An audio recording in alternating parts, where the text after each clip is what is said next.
For a country music superstar, Waylon Jennings lived a very rock and roll lifestyle, dodging disaster, addiction, and destruction at every turn.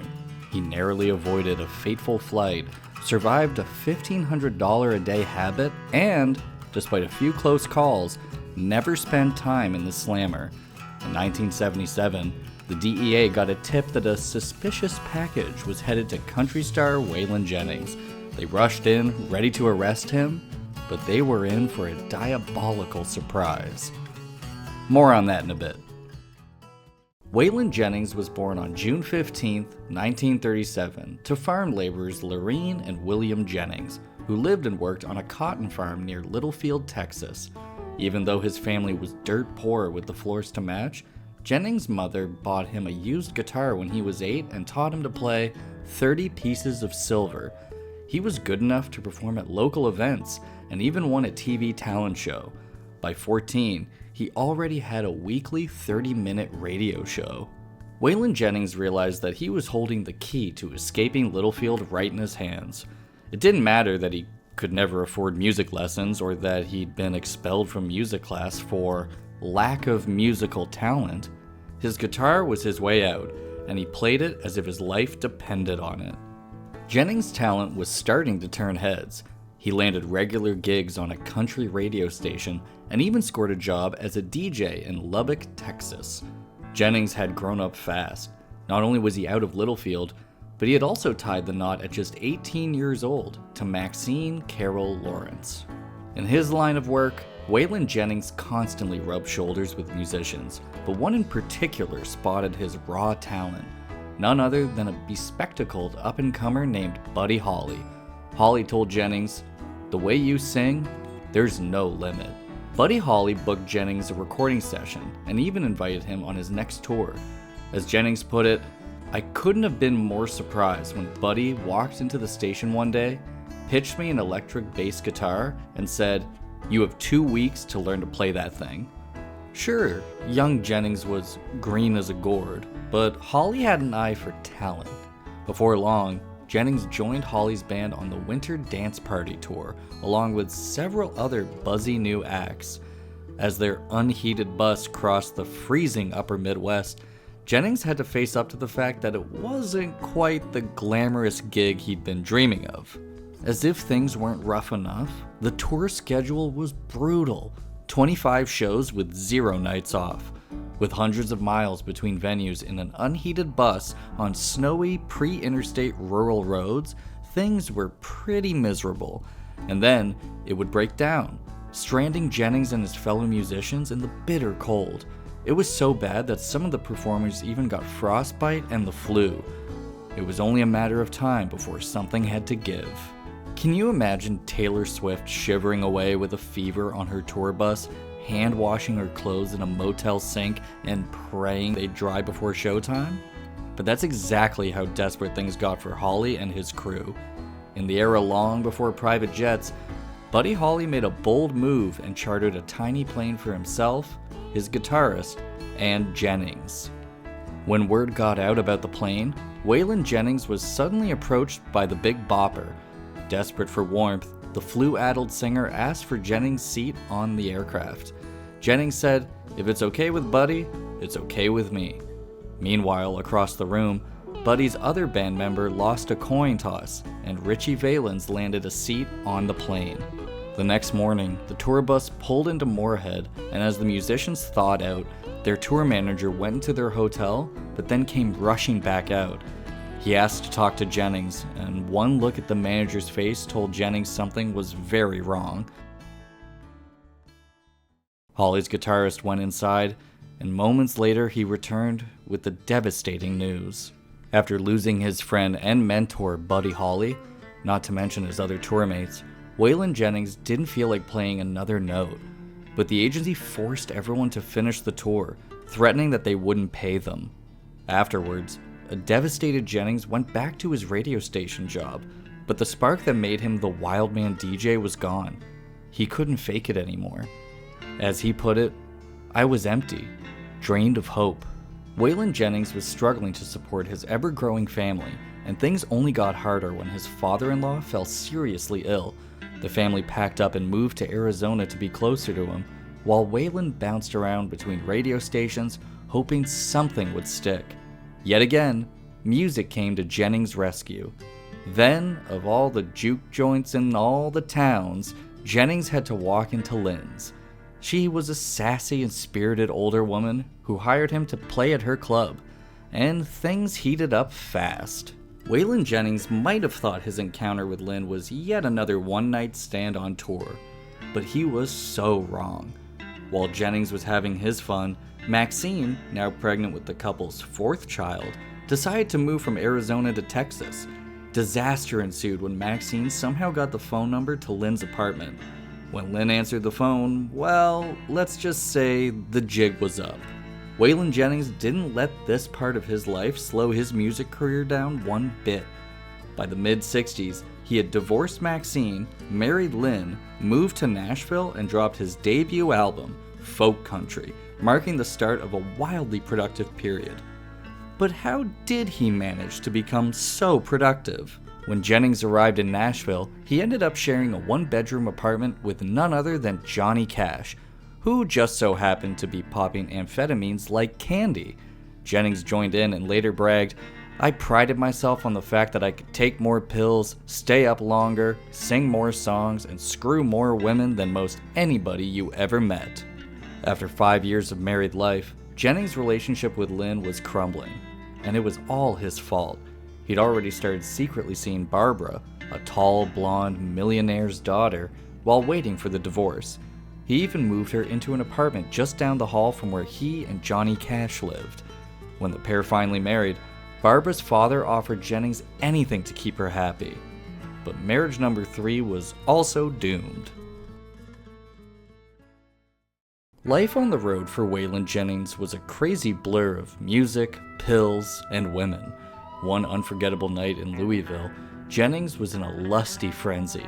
He hadn't slept for days, but that didn't stop him from running up and down the emergency staircase of a hotel where he had women stashed on 3 different floors.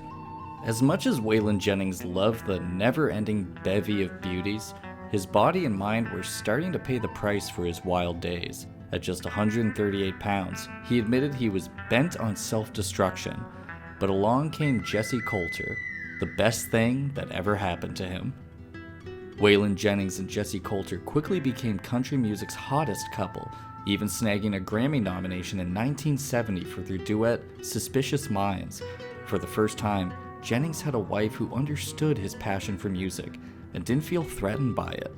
Waylon Jennings was nothing if not dedicated to the music. Unfortunately, his hard-living ways on the road eventually caught up with him. He contracted hepatitis, landing him in the hospital with way too much time to think. He realized that after a decade on the honky-tonk circuit, he was sick, deeply in debt, and the IRS was after him. Jennings left the hospital on a mission. His drummer's idea was simple, a rock and roll attitude, and Jennings was all in. As much as he loved country, he didn't care for the rhinestone suits, pushy Nashville producers who wanted to smooth out his rough edges, and labels that gave him no respect or royalties. Thanks to his manager's finagling, Waylon Jennings scored more money and creative control than ever before, and it paid off. In June of 1974, he released This Time, which became his first #1 hit. Jennings was now a bona fide superstar with an iconic look to match. Huge sunglasses, bushy beard, and a wide-brimmed black hat. Jennings' drummer Richie had a plan to get him off amphetamines by introducing him to coke. As Robin Williams once joked, "It's God's way of saying you're making too much money," and for Jennings, this was spot on. Especially after Wanted, the Outlaws dropped. The album, featuring Jennings, Jesse, Willie Nelson, and Tomple Glacier, became the first country album to sell over 1 million copies. Waylon Jennings was way too fond of the nose candy, to the point where his habit was costing him $1,500 a day. He knew he was an addict, and so did everyone around him, including the authorities. In 1977, during one of Jennings' recording sessions, he received a package from his manager. Waylon Jennings set the package down and got back to recording until he heard something odd in his headphones.